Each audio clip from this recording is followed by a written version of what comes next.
Hai, selamat pagi dan salam sejahtera semua. Untuk video kali ini, saya akan menerangkan salah satu teori yang terdapat di dalam tingkah laku organisasi. Teori yang saya akan terangkan pada hari ini adalah teori atribusi ataupun attribution theory. Apakah itu teori atribusi? Teori atribusi ini kita boleh definisikan sebagai percubaan untuk kita menentukan sama ada tingkah laku seseorang individu itu adalah disebabkan oleh faktor dalaman ataupun faktor luaran. Kemudian, apa pula yang dimaksudkan dengan faktor dalaman dan juga faktor luaran? Baiklah, faktor dalaman ialah tingkah laku yang berada di dalam kawalan peribadi seseorang individu. Sebagai contoh, jika seorang pekerja anda datang lewat ke tempat kerja, anda mungkin beranggapan bahawa individu tersebut terlajak tidur kerana pada malam sebelumnya, individu itu keluar berpesta dengan rakan-rakannya. Kemudian, faktor luaran pula ialah kita membayangkan keadaan yang memaksa seseorang individu untuk melakukan sesuatu perkara. Contohnya, jika seseorang individu datang lewat ke tempat kerja, adalah disebabkan kerana individu tersebut terlibat dalam kemalangan semasa dalam perjalanan ke tempat kerja. Itu adalah faktor luaran. Kemudian, kita akan lihat pula ini adalah merupakan model untuk kita memahami lebih lanjut tentang teori atribusi ini.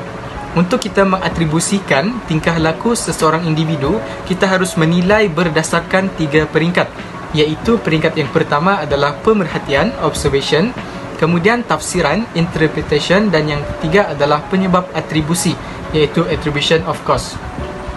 Kemudian, berdasarkan atribusi ini, kita menilai tingkah laku seseorang berdasarkan 3 dimensi, iaitu dimensi yang pertama distinctiveness ataupun keunikan, kedua konsensus, persetujuan, dan yang terakhir sekali adalah konsistensi. Kita akan melihat ketiga-tiga dimensi ini dengan lebih lanjut. Baik, untuk dimensi yang pertama iaitu distinctiveness, kita boleh definisikan sebagai sama ada seseorang individu mempunyai tindak balas yang berbeza dalam situasi yang berbeza. Sekiranya tingkah laku yang dipamerkan oleh individu tersebut adalah jarang berlaku, maka itu adalah faktor luaran. Contohnya, sekiranya seorang pekerja yang selalu datang awal ke tempat kerja, tetapi pada suatu hari individu tersebut terpaksa datang lewat ke tempat kerja, itu merupakan salah satu faktor luaran yang berlaku terhadap individu tersebut. Kemudian, apa pula yang dimaksudkan dengan faktor dalaman? Faktor dalaman adalah di mana seorang individu sering melakukan tingkah laku yang sama di tempat kerja. Sebagai contoh yang mudah, terdapat individu yang sering datang lewat ke tempat kerja dan tidak mempunyai komitmen dalam pekerjaan individu tersebut. Maka itu adalah faktor dalaman yang menjadikan tingkah laku seseorang individu berdasarkan dimensi yang pertama. Baik, kita berpindah pula kepada dimensi yang kedua, iaitu konsensus ataupun persetujuan. Konsensus adalah orang yang menghadapi situasi yang sama akan bertindak dengan cara yang sama.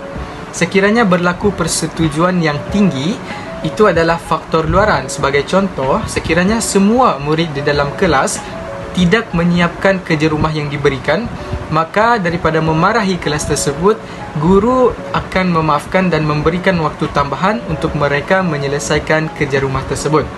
Namun, bagi faktor dalaman pula adalah persetujuan yang rendah terhadap sesuatu perkara. Sebagai contoh, sekiranya murid tidak menyiapkan kerja rumah yang diberikan dan hanya dia sahaja yang tidak menyiapkan tersebut, maka guru akan memarahinya kerana tidak menyiapkan kerja rumah, sedangkan murid yang lain boleh menyiapkan kerja tersebut. Dan akhir sekali, untuk dimensi yang ketiga adalah konsistensi. Kita boleh definisikan sebagai seberapa konsisten tingkah laku seseorang. Sekiranya seseorang itu mempunyai konsistensi yang rendah, maka itu adalah faktor luaran. Contohnya, jika tindak balas seseorang individu adalah berbeza untuk masa yang lama, maka itu adalah sebab luaran. Sebaliknya, jika seseorang individu mempunyai tahap konsistensi yang tinggi, maka itu adalah faktor dalaman. Contohnya, jika tindak balas seseorang individu adalah sama dalam masa yang lama, itu adalah sebab dalaman. Baiklah, itu sahaja untuk video penerangan tentang attribution teori yang terdapat dalam tingkah laku organisasi. Terima kasih kerana sudah menonton dan jangan lupa untuk meninggalkan komen anda di ruangan komen untuk memberikan maklum balas terhadap video saya pada kali ini. Sampai berjumpa lagi. Bye-bye.